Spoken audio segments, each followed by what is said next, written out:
Welcome to this late night explainer. Grab your strongest coffee, maybe dim the lights a bit, because tonight we are dropping right into the chaotic, bleeding edge of tech news. We're going to unpack the ultimate double-edged sword of modern artificial intelligence. We're talking everything from catastrophic security breaches to the kinds of tools that are going to permanently change the way we all work. So here's a question for you. What happens when the AI designed to help you actually becomes the weapon used against you? It's basically the ultimate trust versus security dilemma. And honestly, it's exactly what's keeping cybersecurity experts awake right now. We build these brilliant systems to assist us, to solve our problems, right? But as we're about to see, that exact helpfulness, that's exactly what makes them so profoundly vulnerable. Section 1. When AI becomes the enemy.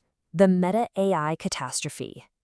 Over the weekend, the tech world woke up to a massive headache. Incredibly high-profile Instagram accounts had just been hijacked. And the culprit? No way. It was Meta's very own AI customer support assistant.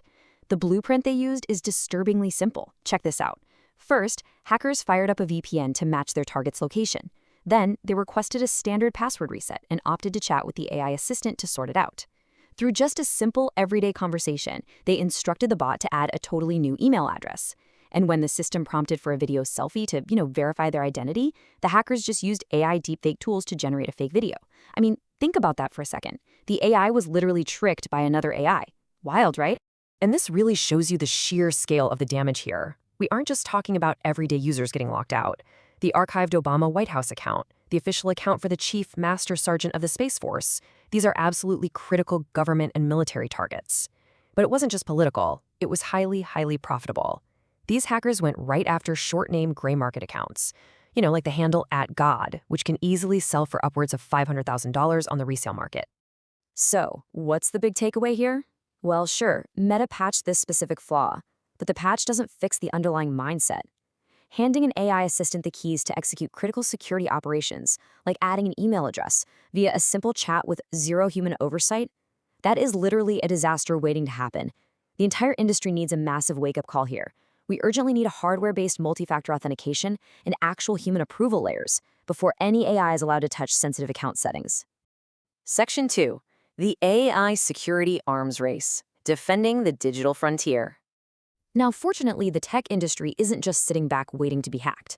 They are actively fighting back.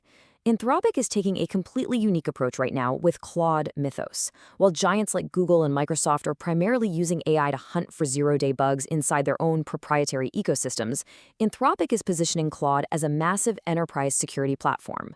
They're specifically designing it to protect open-source code and global critical infrastructure. It's basically a race to find these vulnerabilities before the bad actors do. And you've got to hear the earlier results from their Project Glasswing, because they are absolutely staggering. Since April, this offensive AI security model has found over 10,000 high-severity or critical bugs. 10,000! They've already expanded to roughly 200 partner organizations across more than 15 countries.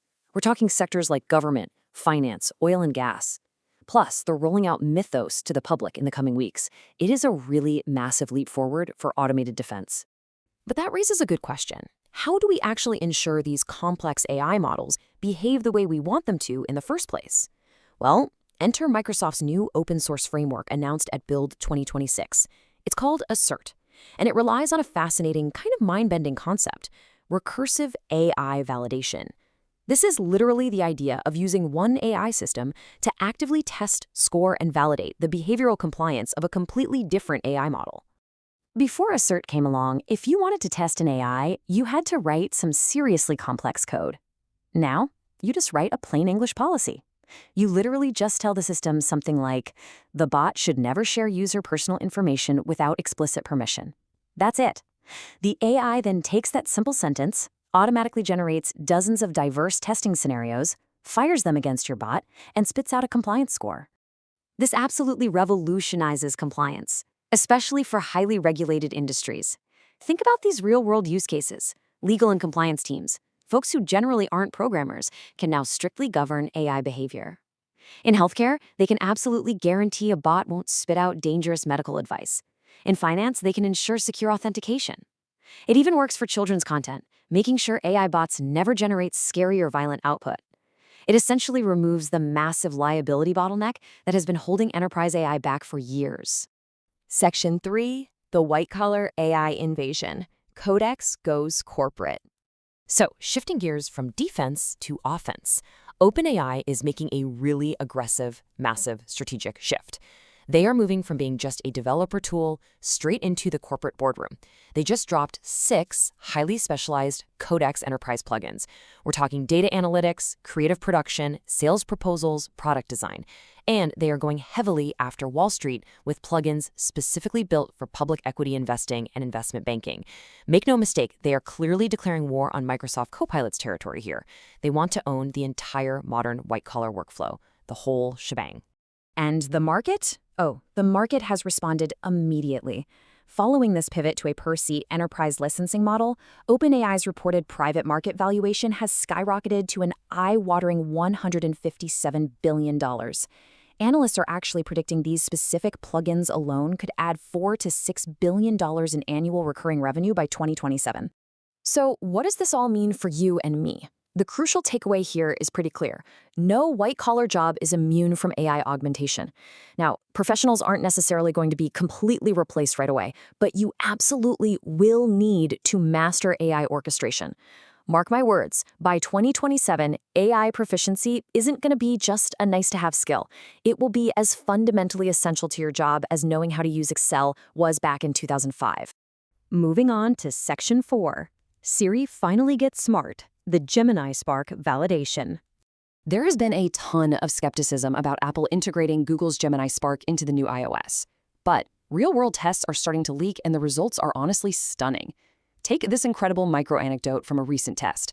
A user asked the new Siri to draft an email to his wife, compiling their average monthly grocery spending for the year 2026. Now, for the system to do that, it had to dig through the inbox, analyze the data, do the actual math, and write a professional email. It did all of that flawlessly in under 10 seconds. That is a blistering leap in contextual understanding. And this is exactly why Apple made this strategic alliance with Google. They wanted that proven, real-world performance.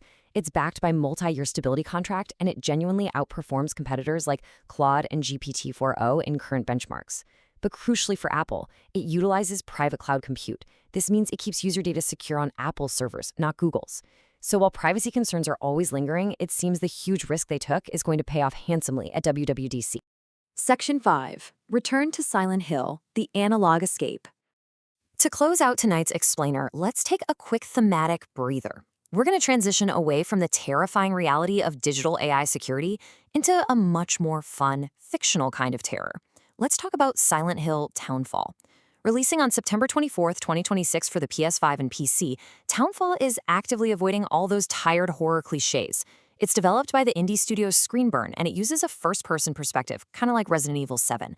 But it blends that with a really deep, complex puzzle system inspired by classic games like Myst. Add in this super trendy analog horror aesthetic, full of VHS effects and corrupted audio, and it promises some serious, deep psychological dread rather than just relying on cheap jump scares. And when you track the recent release timeline, Townfall fits perfectly into the ongoing, massive revival of the entire Silent Hill franchise. It's following right on the heels of the highly successful 2024 remake of Silent Hill 2 and 2025 Silent Hill F. Honestly, if Townfall can really nail that delicate balance between pure fear and engaging puzzle solving, it could very easily be the absolute standout entry of this entire revival era. Which brings us to the end of tonight's explainer. We've seen how AI can help you analyze your groceries in 10 seconds, write an investment banking model, or even protect global infrastructure. But we've also seen how easily it can be manipulated to hand over the literal keys to the kingdom. So I'm going to leave you with this final provocative thought. Are you prepared for a world where AI is simultaneously your greatest assistant and your absolute biggest security liability? Thanks for joining me on this late-night tech journey, and as always, keep learning.